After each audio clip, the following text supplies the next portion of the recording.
Back in May of this year, we visited Legoland California for the first time. We've been to Disneyland many times, but we wanted to check out Legoland while our son was still young enough to really appreciate it. While Legoland wasn't quite up to par with Disney, and let's be honest, what really is, so it's not a fair comparison, we still had a great time.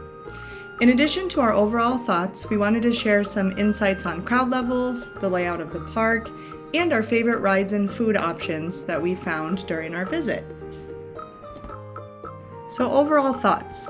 One thing that I really loved is that the crowds at Legoland were pretty small, at least on the day that we went.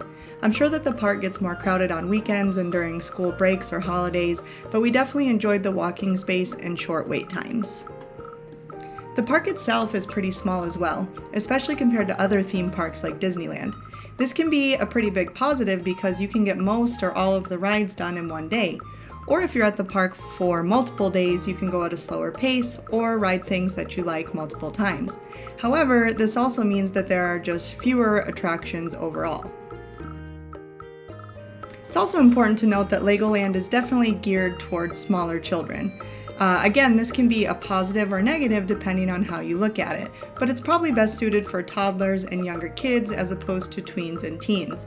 Obviously for us, since our son is 4, I feel like we visited at the perfect age that he could really enjoy it.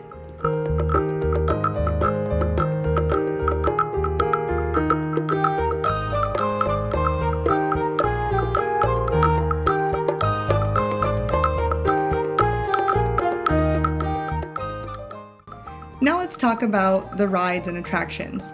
So one thing to note is that Legoland is super interactive. There are plenty of things for kids to touch and feel, playgrounds where your kids can run around and get their energy out, and several Lego building areas where they can get hands-on with Legos.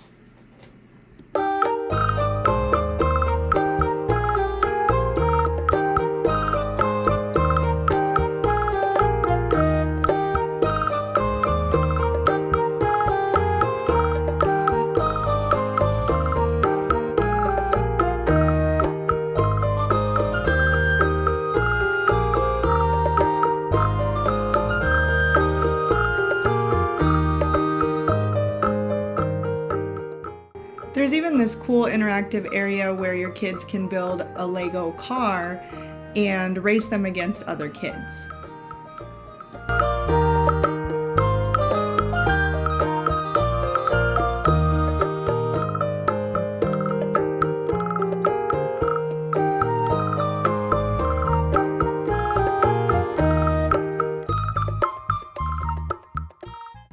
One of our son's favorite rides was the Junior Driving School, which allows kids to drive a small Lego car around a track while avoiding obstacles.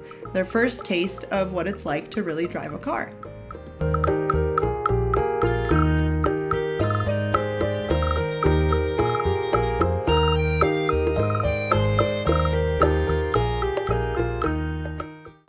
Once the ride is over, you also have the option to purchase a souvenir driver's license here if you wish.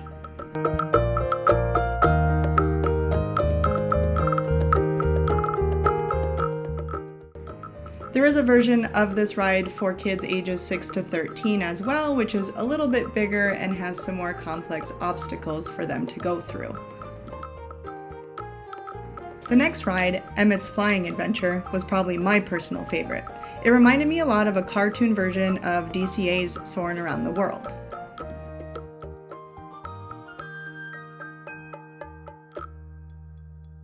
The Ninjago ride is one of the more popular attractions at the park. This is a neat interactive 3D ride similar to DCA's Web Slingers ride, where you use motion to control what you're doing during the ride.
There are two bigger roller coasters in the park. The first one is the Dragon, which takes you through a castle and then outside around a track.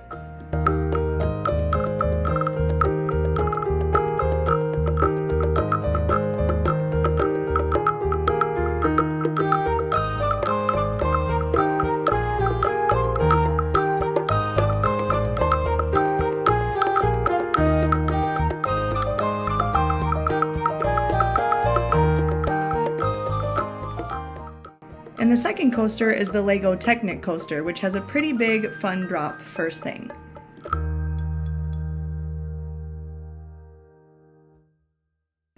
We also loved Unkitty's Disco Drop, which is just your classic drop tower ride with really fun, loud music.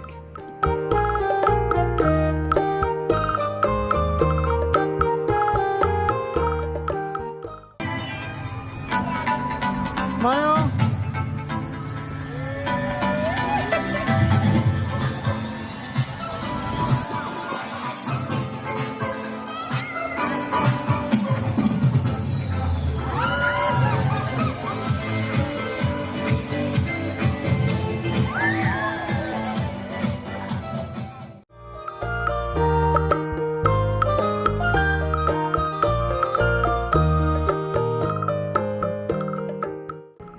Another great ride for your little kids is the Royal Joust.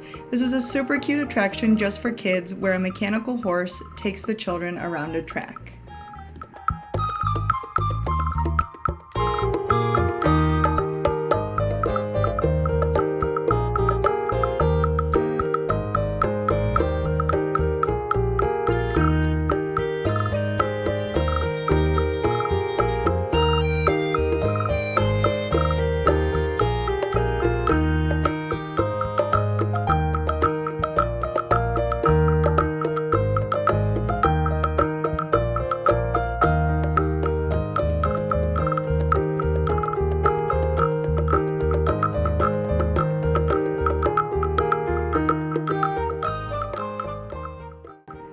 Another fun one just for the little kids is the Beetle Bounce.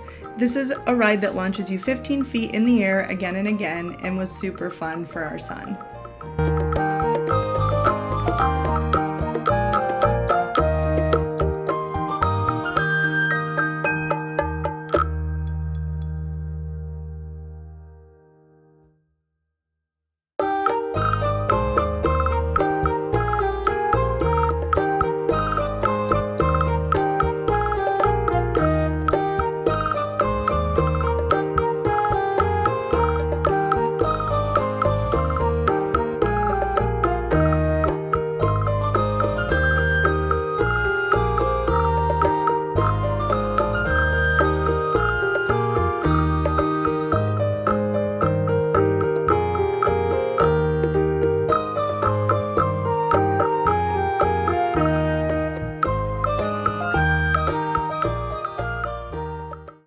There's the Sky Patrol ride, which kids can ride with an adult, and it lets them control a helicopter up, down, and around.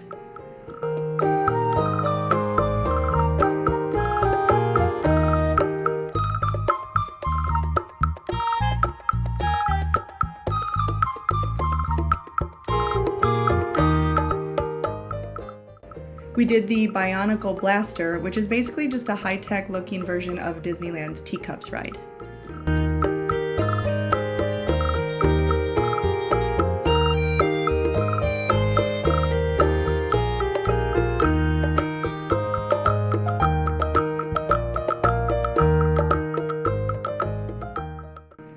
Another pretty unique attraction, which was really fun for our son, was the Funtown Police and Fire Academy. This ride basically lets your kids pick a rescue vehicle, and then they get in and they have to help push the car down a track, and then at the end they get to help put out a fire and push the car back down the track.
little boat ride where you get in a boat that looks like a leaf. It's called the Fairy Tale Brook, and this takes you around a small river where you get to view various fairy tale scenes made out of Legos.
Similarly, there's the Safari Trek ride, which takes you around a track in a little Jeep, and you get to see many different animals made out of Legos.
Another really cool part of Legoland is Miniland USA. So this is not really a ride, but is more of like a walkthrough experience, but it's a super cool Lego model of various US cities.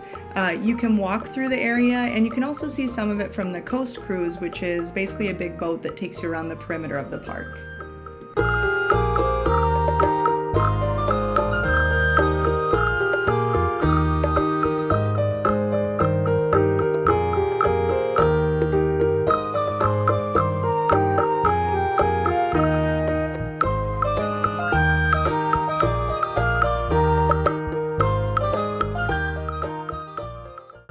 I also just wanted to note here that Legoland is pretty strict about recording on rides, so there were some where we were unable to get any footage at all. Some of these included the Cargo Ace, a flying airplane ride, the Lost Kingdom Adventure, which reminded me a lot of the Buzz Lightyear ride at Disneyland, and Coastersaurus, another small roller coaster.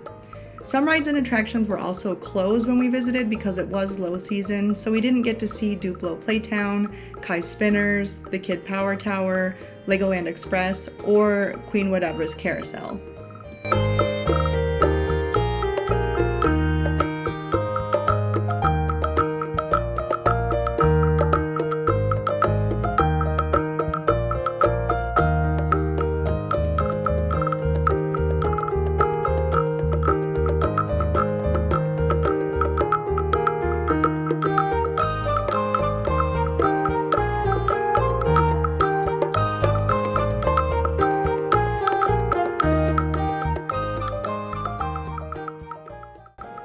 One thing I personally didn't love about Legoland were all of the games. Our son is at an age where he doesn't understand how much things cost, and he also is still learning that it's okay to lose, i.e., he gets really upset when he does lose. He did win one stuffed animal, which was great, but we wasted a decent amount of time and money on games and on trying to explain to him that we were there to ride rides and not lose at carnival games. It was hard to walk from one area of the park to another without seeing a couple of games along the way. I wish they would just put all of the games in one area like Disneyland does so that we could have avoided it altogether.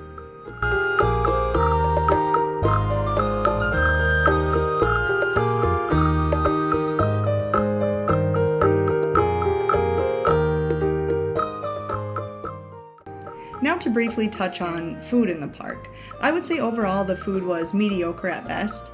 There are only a handful of restaurants in the park. When we were there, we chose to eat lunch at the Everything is Ramen restaurant, which was decent, but nothing to write home about. It was a little bit better than your typical pizza, hot dogs, hamburgers, but nothing too special. It's also unfortunate that from what I saw, most restaurants there don't offer mobile ordering, so you have to wait in line. And in addition, when we visited, all of the little carts that typically sell popcorn and treats and things like that were closed, so we didn't get to try any of those specialty items. So final thoughts. While I don't see our family buying an annual pass for Legoland or visiting several times per year, I do think it was a fun experience, especially for my son while he's young enough to really appreciate it. And it's maybe something that we'll do once a year in the future until he outgrows it. We are heading back later this month for the Brick or Treat Halloween event, so I'm really interested to see how that compares to Oogie Boogie Bash, which we've been to a few times in the past. But overall, we did have fun at Legoland, and it was a nice change of pace compared to Disneyland.